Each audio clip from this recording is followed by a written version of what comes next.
గురుభ్యో నమః. మకర రాశి అధికారం యొక్క సింహాసనం, పవర్ సెంటర్ క్యాప్రికాన్. మకర రాశి అధికారం యొక్క సింహాసనం మకర రాశి పాలకులకు ఒక సంకేతం మరియు విశ్వం నుండి శక్తిని పొందే అన్ని ఆచారాలు ఈ రాశి నుండి వస్తాయి. ఇది మీ స్థాయిని, పరిస్థితులను నియంత్రించే సామర్థ్యాన్ని మరియు మీ జీవితంలో మీకు అధికారం ఎంత ఉంటుందో తెలిపే రాశి. 9వ భావం తాత్విక జ్ఞానం. అయితే 10వ భావంలో ఉండే గ్రహాలు ఒక విషయంగా అధికారం కలిగి ఉంటుంది.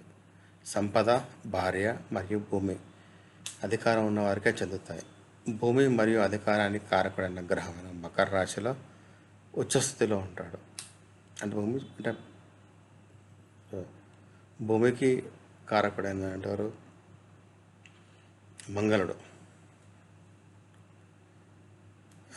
మంగళుడు మకర రాశిలో ఉచ్చం అంటే చెప్పడం ఇక్కడ ఉద్దేశం.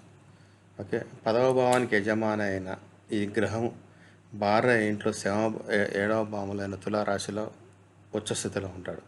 అంటే ఇక్కడ ఏంటి, 10వ కారకుడు ఎవరు? శని సప్తమములు అంటే తులారాశిలో అంటే న్యాచురల్ జోడియాక్ 7th హౌస్లో ఉచ్చంగా ఉంటాడు. భూమి మరియు అధికారం ఉన్నవాడికే భార్య లభిస్తుంది. ఇది చెప్పేది మంగళవాడు చెప్పన్నమాట. ఓకే, కుజుడు చెప్పేదంటే భూమి మరియు అధికారం ఉన్నవానికి భార్య లభిస్తుంది. సమాజంలో స్థాయి మరియు స్థానం లభిస్తుంది. స్థాయి ఉన్నవాడు మోక్షాన్ని సాధించగలడు. ఒక మీన రాశిలో శుక్రుడు మోక్ష స్థితిని సాధించిన వాడు మాత్రమే సమాజాన్ని బోధించగలడు మరియు మార్గదర్శనం చేయగలడు. మీన రాశిలో ఉచ్చస్థితిలో ఉన్న గురువు.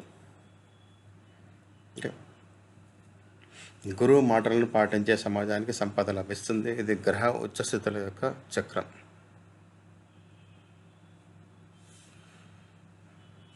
పదవ భావంలో ఉండే గ్రహాలు లేదా 10వ భావాధిపతి అధికారాన్ని ఇస్తాయి. 10వ భావంలో బలమైన గ్రహాలు ఉన్న వ్యక్తులే ఎక్కువగా దూషించబడతారు. నేను ఎక్కువ చెప్తున్నట్లు 10వ భావంలో గురువు ఎంత దూషినా అంత పదోన్నతి. ఎందుకంటే మీ 10వ భావం మీ ప్రతిఘటన యొక్క ఛాతి. మీరు ప్రజల ఛాతిపై కాలు ఉంచి మాత్రమే ముందుకు సాగాలి.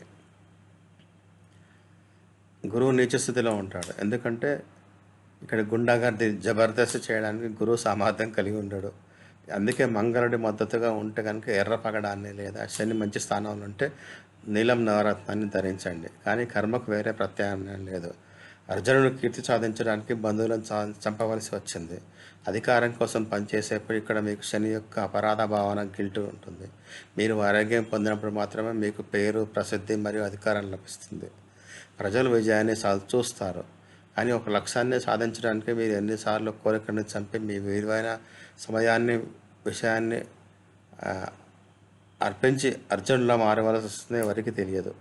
ప్రజలు విజయం యొక్క ఉపోత్పత్తులు అంటే రిజల్ట్స్ మాత్రమే చూస్తారు.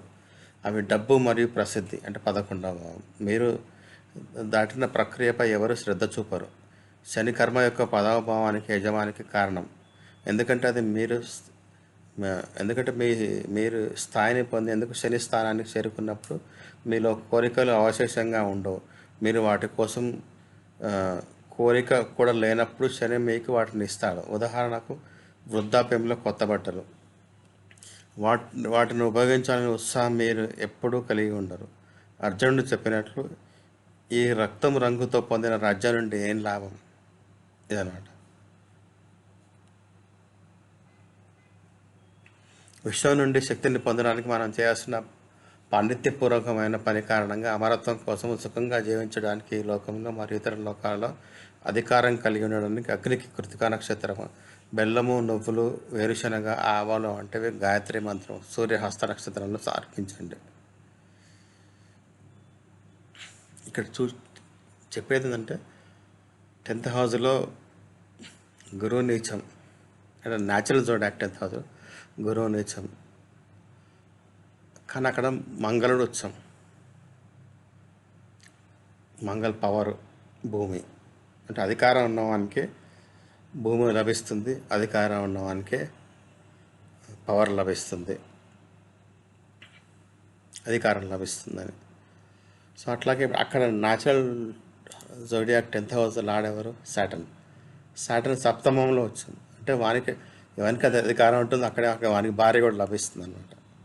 సో టెక్నికల్గా ఏంటంటే మీకు ఎవరు పవర్ఫుల్గా ఉంటే వాళ్ళకే అధికారం లభించడం చెప్పడం ఉద్దేశం ఇక్కడ. ఓకే. సో కాకపోతే ఏంటంటే అక్కడ నిర్దాక్షిణ్యంగా వాడతారు, అందుకే అక్కడ గురుడు నీచం అనమాట. అంటే మీరు ఆ, అధికారం కోసం పవర్ కోసం అందరినీ అనగదొక్కి ముందుకు పోవాల్సి వస్తుంది కాబట్టి అక్కడ గురువు నీచం. గురువు ఏం చేయలేడు అనమాట. అంటే ధర్మాన్ని ఉండవు, ధర్మ విచక్షణ ఉండదు అనమాట. నిర్దాక్షిణ్యంగా ముందుకు పోవాల్సిన పరిస్థితుల్లో 10th హౌస్ అనమాట, అది చెప్పడం. అది. ఓకే.